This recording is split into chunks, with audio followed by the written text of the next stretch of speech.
What's up, everybody? It's Kevin here from Happy Bird Games, and today is a Friday, a Famicom Friday, and we are checking out a game for the Nintendo Famicom, and that is ZOIDS. Looking at my cheat sheet here, we've got the game ZOIDS Chuuou Tairiku no Tatakai for the Nintendo Famicom, the original equivalent to the Nintendo NES in Japan. This game is a really unique blend of RPG towns and maps and interaction with other characters. Think like Dragon Quest or early Final Fantasy. And it's a combination of that, and then the battle system is similar to the classic arcade game Battlezone, where you're like a tank, which I think where tank controls came from. It doesn't exactly have tank controls, but it has the shooting elements of Battlezone for the battle system in this RPG.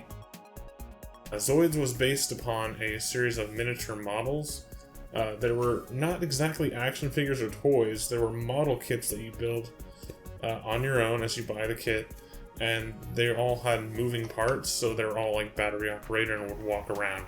And a Zoid is basically a giant robot mecha from Japan that they're all based upon different animals. Some of them are based on fictional fantasy animals, but they all have animal bases. So it's kind of like Transformers without the transforming, and they fight each other. But let's jump into ZOIDS for the Nintendo Famicom, today on Famicom Friday. 1987 when this came out. The toy line came out in 1983 in the United States, and there was an earlier version of it in Japan before that, in 1982. So the series has been around for a long time. I used to play the one on the game on the GameCube. I used to build some of the model kits when I was like 12 to 14 years old.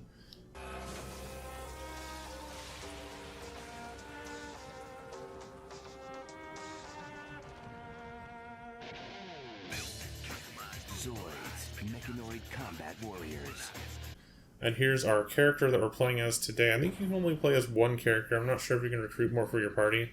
It's a Godzilla-style mecha Zoid. That's called Gojulus. I believe it's Gojulus. So we've got to walk around here. He looks kind of silly. Like in the last scene, he looks serious, like a Mecha Godzilla. On this, he looks a little different and has googly eyes that walk around, like a smiley face looking thing on his expression. And we've got the B button, which doesn't do anything here. We have the A button, which brings up a menu similar to Dragon Quest or Dragon Warrior on the NES. And I don't know what the first two are. They might be like interact with things in the characters in the buildings and towns.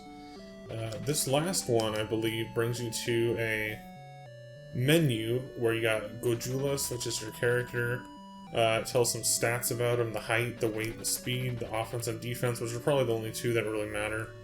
I'm not sure about that. So you can look at your stats of it, similar to like a Pokemon or any other RPG, really. So you can kind of talk to this guy. I think this is the talk interact button, because the text is different. And then these people actually look like humans, whereas you're a giant mecha Zoid. So I don't know if there's something piloting him, because in the anime which I watched, there's various different versions of the anime, but I watched the first one that I think was the first one, which came out in like 1999. It was called like Chaotic Century. You might have seen it on Toonami or something, but they were all piloted by people, and they used them for like battles and stuff against each other. It was a little bit different than Gundam, but it was kind of along the same lines as that kind of giant robot anime. So now we're in this town, and if you listen closely, this background music inside this like castle building area, it sounds a lot like the town theme of Final Fantasy. Or at least one of the songs on the soundtrack of the original Final Fantasy. So that's pretty weird. I mean, it's like almost a direct copy, kind of like how the Goonies 2 has a song that sounds like The Legend of Zelda, and how Hydlide has a song that sounds like Indiana Jones. So you see you've got all these like different Zoids in this town. Like there's different types. There's an alligator, there's a pterodactyl, there's a mammoth, and a snake. I think it's a snake, a stegosaurus, a Godzilla looking thing, a red Godzilla, some kind of snail type thing. And I don't really know what the purpose of them are in this game, what they all do. Maybe you can recruit them to your party or something, but once again, this is a game that I don't understand because I don't know Japanese. And it's all, because I don't know Japanese, it limits what I can do in the game right now. And there was no translation patch, by the way. There was one, but it was broken. So now we're outside of the town. You can't walk through the mountain region. You got this path, and you got these other things. As far as I know, there's no random battles. Okay, just prove me wrong. I thought you had to see the monsters on the field and then interact with them. But I guess you can get both? Or maybe it's only when you're on the certain tiles. So here we go. We've got Dimetrodon Zoid, Molga Zoid, and Iguan Zoid. And you can actually choose, I believe, to run away from the battle before it starts. This is not the battle screen, this just tells you what everything is about it. So let's just jump in with the battle. Now once again, it's like a Battlezone tank control thing.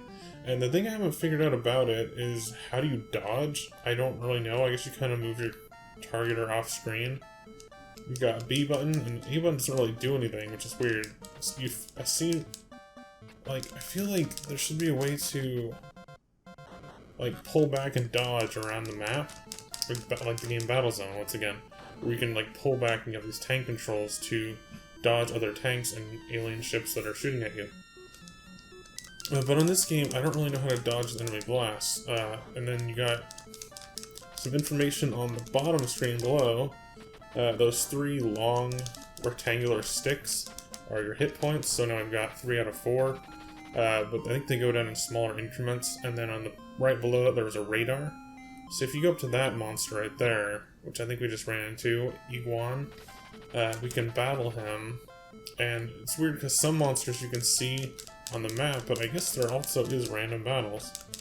And when you see a monster on the map, they can be multiple monsters in the same battle, so you're not just shooting one, you're shooting like a squad. And I guess you get some kind of, I don't know if you get experience or anything, because there's no numbers when you complete a battle, and it doesn't seem like I got any items or anything. Select button doesn't do anything, start button just pauses it. You press A just like in the town to go to your inventory, and I'm not sure what anything really does.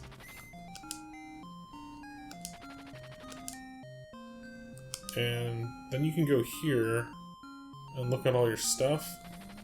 Like, I want to like this game and want to play more of it, but I don't know, and without a translation patch and without knowing Japanese, I'm not going to get very far on this. So we're just going to show some more gameplay of this. Some things that I found out is if you go over here, there's another town, but it's more like a dungeon. It looks like it could be another town.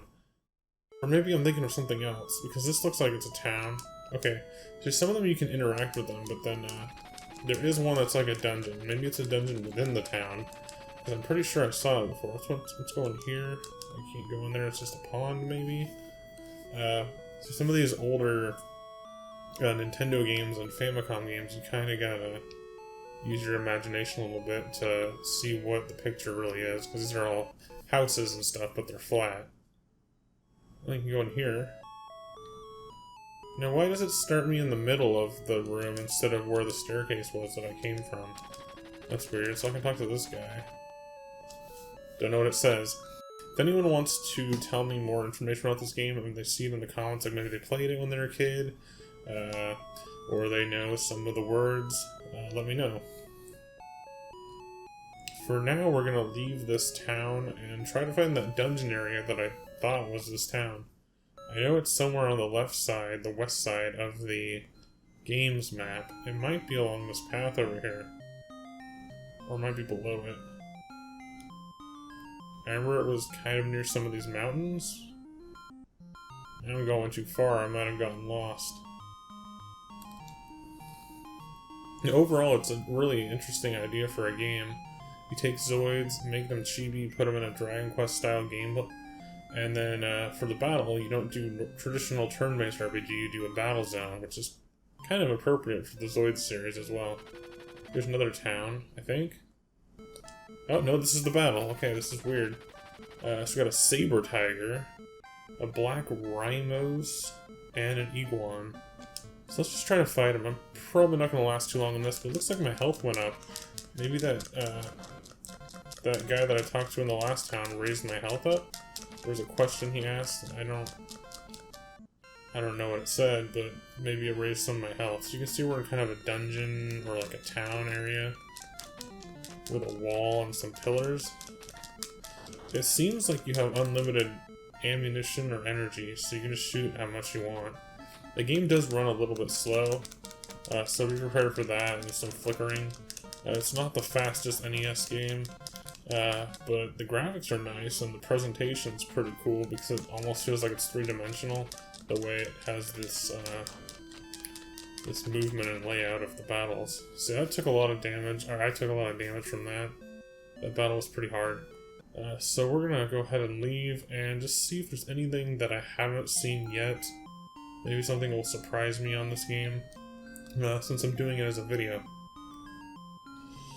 Yeah, you can't go in the water yet. There may be a way to get through it later on. And I'm not really sure what the purpose of this game is, because once again, I don't know Japanese, I don't know the story. I guess, as far as I know, you're just a giant mech monster roaming the land, fighting other giant mech monsters. Which is pretty cool, but I mean, that's cool enough for me. Black Rhino, Sea Panther, and Molga. So we got new monsters, but they don't really... I mean, they're cool if you played the models, or maybe watch the anime or anything of the series. You might recognize them, or be like, oh, I have the toy of that, or maybe you play the game and then you want the toy of that. But in the game, they all kind of do the same like attack patterns, it looks like. Like, these guys are just two different enemies types. They're just moving back and forth, shooting me real fast. And I don't think you can deflect their blast by shooting them. Like, there's a pink blast is the enemy. I try to shoot it, and it still comes at me. It hurts me. So I'm about to die here. I think that was it. And this game is pretty brutal. One of those NES Nintendo hard games, even though it's Famicom. There's no password. There is a continue if you were to save beforehand, but if you die in a battle, it immediately goes to a game over screen and then brings you right back to the title screen very fast. So that was ZOIDS on the Nintendo Famicom today on Famicom Fridays. I hope this game interested you. I hope you're looking forward to more Famicom Fridays. I've got some more Famicom games. As well as Super Famicom games and some Japanese N64, and maybe some more other games for other consoles. I do these almost every Friday, as much as I can possibly do. And yeah, so ZOIDS Chuuou Tairiku no Tatakai for the Nintendo Famicom. Today on Hybrid Games is Famicom Friday. If you like this video, please be sure to give it a like, comment, and subscribe. You can check me out on Instagram, Facebook, and Twitter as well. Stay tuned for more. Thanks for watching. Bye.